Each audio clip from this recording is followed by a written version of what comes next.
ဒီနေ့ကျွန်တော်တို့မိတ်ဆက်ပေးမှာတော့ Mi Pad 5မှာတွဲပြီးတော့အသုံးပြုလို့ရတဲ့ Xiaomi Pad 5ရဲ့ original ကျွန်တော်တို့ keyboard cover လေးနဲ့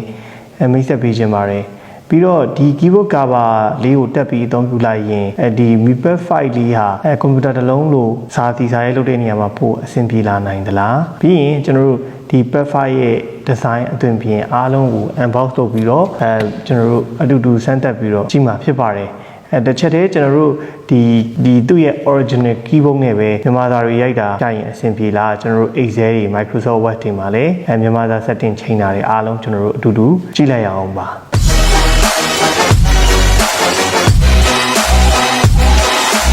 โอเคအဲ့တော့ကျွန်တော်တို့ unbox လုပ်ပြီးကြည့်လိုက်ရအောင်ပါဒီကောင်ကကျွန်တော်တို့ Xiaomi Pad 5ရဲ့ Pad 5 series အားလုံးသုံးလို့ရတဲ့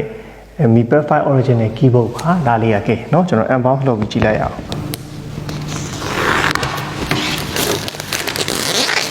ဒါကတော့ကျွန်တော်အိမ်မှာသုံးပါပေါ့เนาะအိမ်မှာသုံးပါတော့အိမ်မှာ Pad 5 series အားလုံးသုံးလို့ရပါတယ် Mi Pad 5ပဲဖြစ်ဖြစ် Pad 5 Pro ပဲဖြစ်ဖြစ်ကျွန်တော်တို့သုံးလို့ရပါတယ်တာနာမိုက်တယ်ဒီမှာဈေးကလည်း38,000ခွဲလောက်ရှိတာဆိုတော့တာနာလေးကတော့မစိုးပါဘူးပတ်ကင်လေးရတော့ကြည့်အောင်ဒါသူ့ရဲ့ကျွန်တော် original ဒါတော့ original keyboard လေသာအသားနာလေးပါပါတော့ဘာမှပါဘူးเนาะဘာမှပါဒါရင်ပြီးရင်ထုံးစံတိုင်းဒါကျွန်တော်တို့သူ keyboard ရဲ့ instruction ပေါ့ user guide ပါတယ်ကဲအဲ့တော့ကျွန်တော်တက်ပြီးတော့စမ်းကြည့်လိုက်အောင်ပါเนาะဒါသူ့ရဲ့ original keyboard ကပါကျွန်တော်ဒီမဲ့ကျွန်တော် Xiaomi logo လေးပါတယ်အရင်နဲ့မထူသွားဘူးဗျကျွန်တော်တို့ keyboard တက်လိုက်လို့ဆိုအရင်ထူသွားမယ်လို့လည်းမထင်ရပါဘူးပြီးရင်ကျွန်တော် Mi Pad 5ကိုကျွန်တော် unbox လုပ်ပြီးတော့ပြောပြတဲ့အချိန်တော့လည်းပါတယ်ကျွန်တော်တို့ Pad 5ဝင်မဲ့လူကဘယ်လိုဝယ်တော့ဆိုတော့ဖုန်းနဲ့ကြည့်မဝယ်ပါနဲ့ကွန်ပျူတာအစားထိုးဖို့ tablet တစ်လုံးသုံးမယ်ဟေ့ဆိုရင်အဲ့ဒါ Pad 5ဝယ်လို့ပြောချင်တာပေါ့နော်ဘာလို့ဆိုတော့ Wi-Fi series ဖြစ်တဲ့အတွက်မကြိုက်ဘူးဆိုတဲ့ဟာမျိုးရှိတယ်တကယ်ကကျွန်တော်ကွန်ပျူတာဝယ်သုံးမယ်ဟေ့ဆိုရင်လေsingle ထည့်ပြီးတော့ 5G မရဘူးเนาะဒါကတော့ကွန်ပျူတာတစ်လုံးကိုပေါ့သုံးခြင်းနဲ့သုံးလို့ရမယ်အနေထားဖြစ်သွားပါပြီပေါ့เนาะဒါကျွန်တော်တို့ဒီမဲ့သူကတန်လိုက်ပဲဗျာအလွယ်တကူလဲခွာလို့ရတယ် quad ဆိုခွာလိုက်ရင်ဒါဟိုဖြစ်တယ်ပေါ့เนาะအလွယ်တကူခွာလို့ရပါတယ်ကဲပြီးရင်တော့ဒီမှာပါတဲ့ feature တွေကျွန်တော်တို့စမ်းကြည့်အောင်ပေါ့เนาะ keyboard တက်လာတယ်ဒီမဲ့เนาะအထူလဲအရင်မထူသွားဘူးဗျာပေါ့နေရာတကာတည်လို့ရတယ်ပြီးရင်တနေကုန်စာစီစာရဲလောက်တာတော့တတရခန့်တယ်တနေကုန်ကတော့အာခန့်တယ်စာရိုက်ဖို့အတွက်ပါညာပေါ့เนาะဒါကိုယ့်ရဲ့လုပ်ငန်းအတွက်သုံးမယ်ဟေးဆိုရင်လေမိုက်တယ်ကဲအဲ့တော့ keyboard လေးရဲ့ပုံစံဒီဇိုင်းကိုကြည့်အောင်ပေါ့เนาะဒါသူ့ရဲ့အနေထားပေါ့เนาะဒါသူ့ရဲ့ original keyboard တက်ထားရင်အထူကဘာမှမရှိတော့เนาะတေးလေးပဲရှိတော့တယ်အထူကကဲ okay အဲ့တော့ကျွန်တော် test လုပ်လိုက်အောင်ပါနောက်တစ်ချက်ရှိတာတော့သူ angle အနေထားကဒီတက်ဆိုင်ပဲပါเนาะဒီတိုင်းပဲထားတယ်ကဲ keyboard join မယ်ဆိုဒီပင်လေးပါတော့နဲဒီကောင်နဲ့ဒီပင်နဲ့တော့ထောက်တာကဲတော့စပြီးတော့ကျွန်တော် test လုပ်လိုက်အောင်ကဲတော့ကျွန်တော်တို့စပြီးတော့ keyboard လေးကိုစမ်းကြည့်လိုက်ရပါတော့ဒါပုံမှန်တော့ကျွန်တော်တို့ဒါရိုက်မယ်ဟိဆိုရင်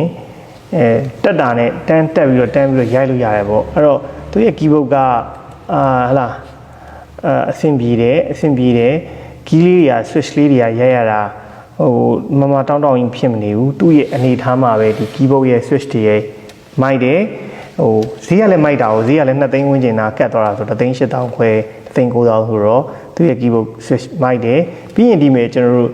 မြန်မာစာရိုက်လို့ရလားမေးစရာရှိရပေါ့ကျွန်တော်တို့ကလောလောဆယ်ကတော့ keyboard တက်လိုက်ပြီးဟေးဆိုရင်တော့ဒီ Mi Pad 5မှာအင်္ဂလိပ်လိုရိုက်လို့ရတာမှန်နေပြီဒါပေမဲ့မြန်မာစာရိုက်ချင်တဲ့ဟေးဆိုတော့Play Store ထဲကနေပြီးတော့ကျွန်တော် NZ မြန်မာ physical keyboard လေးကို download လုပ်ရပါမယ်အရင်ကျွန်တော်တို့ video တွေဒီမဲ့တန်းပေါ်လာပြီပေါ့ NZ မြန်မာ physical keyboard အဲ့ထဲကို install လုပ်ရပါမယ်install လုပ်တဲ့အချိန်မှာဘယ်ဖုန်းမှာပဲဖြစ်ဖြစ်ဒီ NZ မြန်မာ physical keyboard ရဲ့ icon ကဒီကျွန်တော်တို့ဒီဇာတ်ပေါ်မှာပေါ်မှာမဟုတ်ပါဘူးသူက install ဖြစ်သွားပြီဟေးဆိုတာနဲ့ဒီမှာ install ပဲပေါ်မှာ icon လိုက်မရှာပါနဲ့တွေ့မှာမဟုတ်ပါဘူးအဲ့တော့ကျွန်တော်တို့အရင်ဆုံးမြန်မာလိုရိုက်ဖို့အတွက်ကတော့ဘယ်မှာသွားချင်းရမှာလဲဆိုတော့သူ့ရဲ့ဒီ setting တွေကိုပြန်ဝင်မယ်ပေါ့ setting မှာကျွန်တော်တို့ပါရှိအောင်ဆိုတော့ additional setting မှာ language and import ရှိတယ်တဲ့เนาะကျွန်တော် language and import အဲ့မှာကျွန်တော်တို့အခုဒီ manual keyboard နဲ့ရိုက်တဲ့ဒီ language and import ထဲမှာဒီကျွန်တော်တို့ဝင်ပြီးရင်အဲ့ဒီထဲမှာအောက်ဆုံးကိုဆင်းသွားလိုက်ပေါ့အဲ့မှာ keyboard and mouse and trackpad ဆိုတာလေးရှိတယ်ဒါကြောင့် external hardware keyboard တွေနဲ့ပတ်သက်ပြီးတော့ကျွန်တော်တို့ကဒီ language တွေထည့်ခြင်းနဲ့ဆိုအဲ့ဒီနေရာကိုဝင်ရတာဒီမဲ့ကျွန်တော် Xiaomi back keyboard ဆိုပြီးတော့ဝင်တယ်အဲ့တော့ဆက်လက် keyboard ၄ရောက်မှာကျွန်တော်နောက်ထပ် keyboard တစ်မျိုးထည့်မယ်ကျွန်တော်အခုရိုက်ချင်တာမြန်မာရိုက်ချင်တာပေါ့နော်အဲ့တော့မြန်မာရိုက်ချင်တာဆိုကျွန်တော်ပါလာဒီမဲ့မြန်မာကရင်မြန်မာမော်မြန်မာရှမ်းမြန်မာ Unicode ဆိုပြီးရှိတယ်ဆိုရိုက်ချင်လည်းရတယ်ဒါပေမဲ့အခုနောက်ပိုင်း Mi device အားလုံးကမြန်မာ Unicode ပဲဆက်ဖို့ပြီးတော့ကျွန်တော်မြန်မာ Unicode ပဲရွေးလို့ရတယ်ပေါ့နော်အဲ့တော့မြန်မာ Unicode ကိုရွေးခဲ့ပါပြီအဲ့တော့မြန်မာ Unicode ရေးမယ်ပြီးရင်ကိုကအခြားမြန်မာဆိုကြီးထည့်ချင်လည်းထည့်လို့ရတယ်ပေါ့နော်အခုကမြန်မာ Unicode ရေးမယ်ပြီးရင်နောက်ထပ်ပါပြီးကျွန်တော် English US ဆိုလည်း English US ရွေးခဲ့လိုက်နှစ်ခုပေါ့နော်ရွေးပြီးရင်ကျွန်တော်ရပြီပေါ့နော်အဲ့တော့ကျွန်တော်တို့သွားပြီးတော့ရိုက်ကြည့်အောင်အဲ့တော့ဒီ ကျွန်တော်တို့ Mi Band 5ကိုမိတ်ဆက်ပြီးတော့Microsoft Word တွေ Excel တွေ PowerPoint တွေသုံးလို့ရလားဆိုပြီးတော့မေးတယ်ပေါ့နော်အဆင်ပြေသုံးလို့ရပါတယ်အခုဆိုရင်ဒါ perfect ဖြစ်သွားပြီပေါ့ဒီ keyboard နဲ့ဒီ Unicode လည်းသုံးလို့ရတယ်အကုန်လုံးရိုက်လို့ရတယ်ဆိုတော့အလုံးဝ perfect ဖြစ်သွားပြီပေါ့ဒီမဲ့ဆိုလည်းကျွန်တော်ဒီမဲ့Microsoft Word ကိုဝင်ပြီးတော့မြန်မာစာလေးတစ်ချက်စမ်းပြလိုက်မယ်ဒီမဲ့ကျွန်တော်မြန်မာစာပြောင်းတာဘယ်လိုပြောင်းလဲဆိုတော့ control နဲ့ space bar နဲ့ဆိုဒီမဲ့ပြောင်းတယ်ပေါ့နော်သူမြန်မာ Unicode လို့ပေါ်တယ်ဒီမဲ့English US လို့ပေါ်တယ်ပေါ့ကိုစိတ်ကြိုက်ပေါ့လို့ဆိုကိုကမြန်မာ Unicode ပြောင်းရင်ဆိုရင် control space bar နဲ့ပြောင်းရအောင်မယ်အခုတော့ကျွန်တော်ဒါအစမ်းရိုက်ပြပါမယ်တော့ပုံမှန်ကျွန်တော်တို့ကွန်ပျူတာမှာရိုက်နေကြလက်ကွက်တိုင်းပါပဲ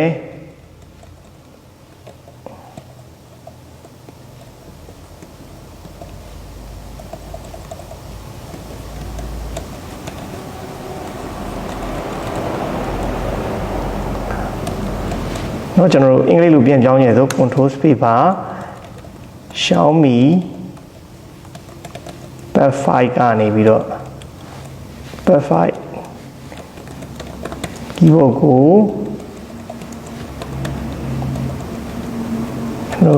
စမ်းသက်နေတာဖြစ်ပါတယ်ဟဲ့လားစမ်းသက်တစ်ချက်ရှိတာသူကတဝေထိုးကိုပြီးမှရနေတာဖြစ်ပါတယ်ပေါ့နော်ဒါကျွန်တော်တို့ဒီဟာ Mi keyboard တက်လိုက်ရင်ဒါလုံးဝပေါ်ပါဖြူသူ့ရဲ့ keyboard switch ရရတာအရန်ဆင်ပြေတယ်အားလုံးမိုက်တယ်အဲ့တော့တစ်ချက်ရှိတာကျွန်တော်တို့မြန်မာစာအင်္ဂလိပ်စာပြောင်းခြင်းနဲ့ဟိဆိုရင်တော့control space bar ဒါချိန်ပြီးတော့ကွန်ပျူတာတစ်လုံးလို့အလုပ်လုပ်လို့ရတယ်ပေါ့နော်ကျွန်တော်တို့ပုံမှန်ဒီ Microsoft Word တို့ PowerPoint တို့သုံးမယ်ဟိဆိုရင်လည်းအားလုံးကျွန်တော်တို့အဆင်ပြေသုံးလို့ရပါတယ်ဒီထဲမှာကျွန်တော်တို့ရိုက်မယ်ဟိဆိုလဲဒါအလွယ်တကူပဲပေါ့တကယ်လို့ကိုကဒီလို keyboard ကိုမသုံးချင်ဘူးဆိုရင်ကျွန်တော်တို့ရှေ့ကအရင် video တွေမှာပြထားတယ်ပေါ့နော်ပြထားတဲ့ USB OTG နဲ့တွဲပြီးတော့အာသာစီသက်တာတဲ့ keyboard တွေနဲ့လည်းတွဲပြီးအသုံးပြုနိုင်ပါတယ်ဒါကတော့ကျွန်တော်တို့ကဒီ Mi Band 5နဲ့တွဲသုံးလို့ရတဲ့ accessory လေးအသစ်ရောက်လာတယ်ဒီလိုသုံးလို့ရတယ်ဆိုတာကိုမိတ်ဆက်ပေးတာဖြစ်ပါတယ်ပေါ့နော်ဒီမှာလည်းကျွန်တော်နမူနာပြလိုက်မယ်ပေါ့နော်ဒါဆိုရင်လည်းဒီထဲမှာမြန်မာလိုရိုက်ချင်တဲ့ okay ပဲနော်ဒါမင်္ဂလာပါပဲပေါ့ကျွန်တော်တို့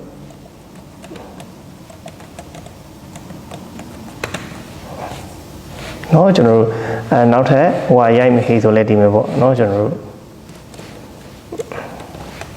လာပါ ZEST เนาะဒါကတော့ကျန်တာကတော့ဗျာ mouse တက်ချင်တဲ့ဟေးဆိုလဲ Bluetooth mouse နဲ့သုံးလဲရတယ်ပေါ့အကျန် other accessory အားလုံးဝင်လို့ရတယ်ပန်ကတော့ကျွန်တော်တို့ဒီကောင်နဲ့အတူတူမှာတာပဲလောလောဆယ်မရောက်သေးတော့သုံးလို့အဆင်မပြေသေးဘူးပေါ့เนาะအဲ့တော့ကျွန်တော်တို့ PowerPoint Excel အားလုံးဒီ Mi Band 5ထဲမှာကောင်းကောင်းအသုံးပြုလို့ရပါတယ်ဒါစမ်းပြီးတော့ကျွန်တော်သုံးတာ Mi Band 5 Pro ကျွန်တော်သုံးနေတာပေါ့เนาะလက်ရှိသုံးနေတာဒီ Mi Band 5 series အားလုံးမှာသုံးနေတဲ့ China version ပဲကျွန်တော်သုံးနေတာ Mi Band 5 Pro ကပို့ပြီးတော့ SoC မြင့်တဲ့အတွက်ကျွန်တော် Pro သုံးလိုက်တာဟိုကောင်ကတော့global အနေနဲ့လိုချင်တော့ Mi Band 5ပဲရမှာ Snapdragon 860ဒါပေမဲ့အဲ့ကောင်လည်းတော်တော် performance မိုက်တဲ့ထဲမှာပါပါတယ်အဲ့မှာကျွန်တော်တစ်ချက်ထည့်ပြောချင်တာကျွန်တော်တို့ဘောလုံးပွဲတွေကြည့်ချင်တယ်ဆိုတဲ့သူတွေအတွက်လည်းဒီ IPTV Smarter Pro ဆိုတဲ့ကောင်လေးတော်တော်အဆင်ပြေပါတယ်ဒီ application လေးရတာကြုံလုံးကျွန်တော်တို့ထည့်ပြောသွားတာဟောတော့ live TV မှာကျွန်တော်တို့ဘောလုံးပွဲတွေကြည့်လို့ရတယ်တစ်လောက်9000နဲ့သူတို့ရောင်းနေဗျကျွန်တော်ရှိမှတော့မရောင်းဘူးတကယ်လို့လိုချင်တဲ့ဟိတ်ဆိုလည်းချက်ပေါက်မှာလာမိထားတယ်ပေါ့နော်ကျွန်တော်ရောင်းတဲ့လူတွေကိုညွှန်ပေးမယ်ပေါ့နော်ဘာလို့ဆိုတော့ဒီမှာကျွန်တော်တို့ဒီဘောလုံးပွဲ champion นี่ပါညာပေါ့ဒါပေမဲ့ကိုယ့်ရဲ့ line ကတော့အနည်းဆုံး internet ကို50 meg လောက်ရှိမှအဆင်ပြေမယ် mobile data နဲ့အခုလို mobile data ဈေးကြီးရတဲ့